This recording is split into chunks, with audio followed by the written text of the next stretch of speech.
Welcome to Thought for the Day for Tuesday, the 9th of August. We're reading from 1 Samuel chapter 15, verses 1 to 23. Samuel said to Saul, "I am the one the Lord sent to anoint you king over his people Israel. So listen now to the message from the Lord. This is what the Lord Almighty says. I will punish the Amalekites for what they did to Israel when they waylaid them as they came up from Egypt. Now go, attack the Amalekites and totally destroy all that belongs to them. Do not spare them. Put to death men and women, children and infants, cattle and sheep, camels and donkeys." So Saul summoned the men and mustered them at Telaim, 200,000 foot soldiers and 10,000 from Judah. Saul went to the city of Amalek and set an ambush in the ravine. Then he said to the Kenites, "Go away, leave the Amalekites, so that I do not destroy you along with them. For you showed kindness to all the Israelites when they came up out of Egypt." So the Kenites moved away from the Amalekites. Then Saul attacked the Amalekites all the way from Havilah to Shur, near the eastern border of Egypt.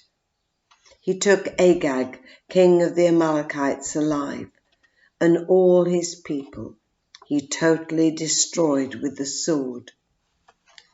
But Saul and the army spared Agag and the best of the sheep and cattle, the fat calves and lambs, everything that was good.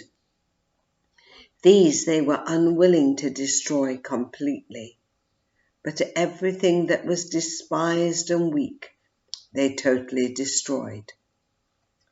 Then the word of the Lord came to Samuel, "I regret that I have made Saul king, because he has turned away from me and has not carried out my instructions."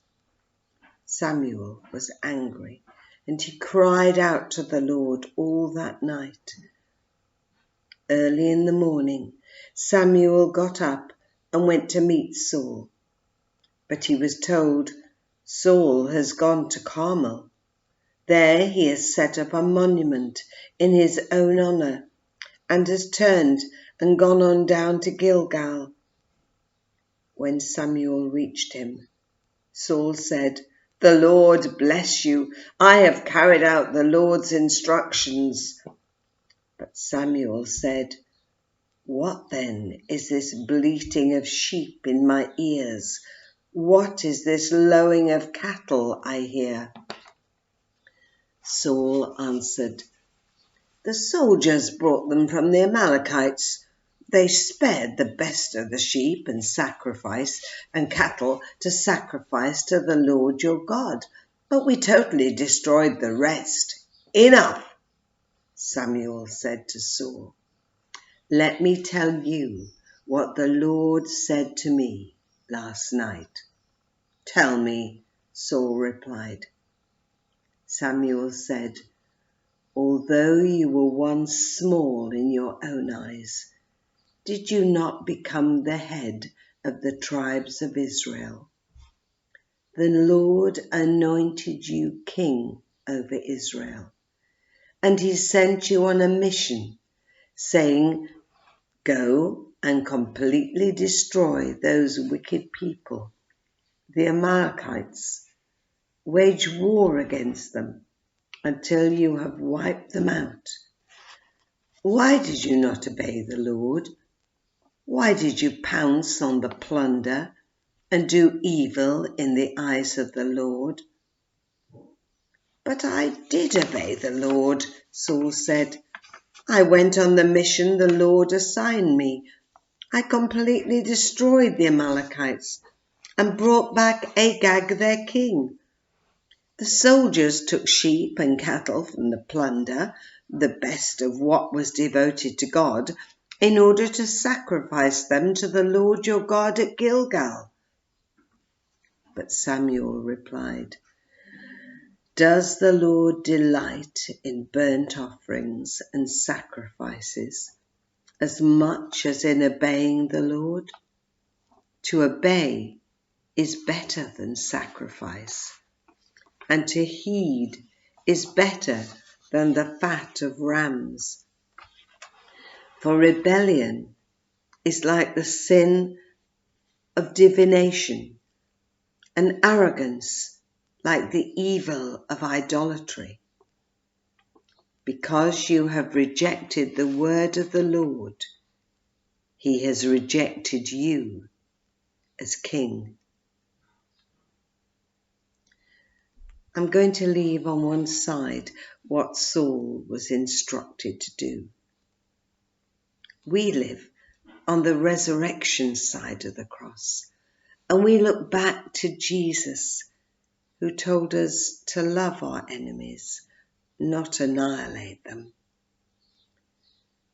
What we have to annihilate are the enemies in our own lives, the things that stop us from following Jesus wholeheartedly. The whole point of this episode is that Saul was not obedient to everything God had said through Samuel. Saul had his own ideas and listened to his soldiers' desires. In his eyes, he had only varied a little bit from what God had instructed. Obedience wasn't his greatest priority. This made me think of my own obedience to God. Jesus said that we are to love the Lord our God with all our hearts, with all our minds, with all our souls, and with all our strength. And I am to love my neighbour as myself. But do I? Really? Is obedience to Jesus my first priority? I can't pick and choose which of Jesus' teachings I like. I must embrace it all wholeheartedly. Jesus said, If you love me, you will keep my commands. And a little later he said, My command is this, love each other as I have loved you. Loving others with the same love that Jesus has for us, the love that took him to the cross, the love that cost him everything. That is love to the uttermost. How can I love with a tiny fraction of that love? Is Jesus Lord of my life? Is my whole life orientated around him, listening for his whisper, leading me the way he wants me to go? Will I be open and obedient to him, allowing him to love others through me without having my own agenda of what I want to do? Let's meditate on our love and obedience to Jesus today and in the days to come. Amen.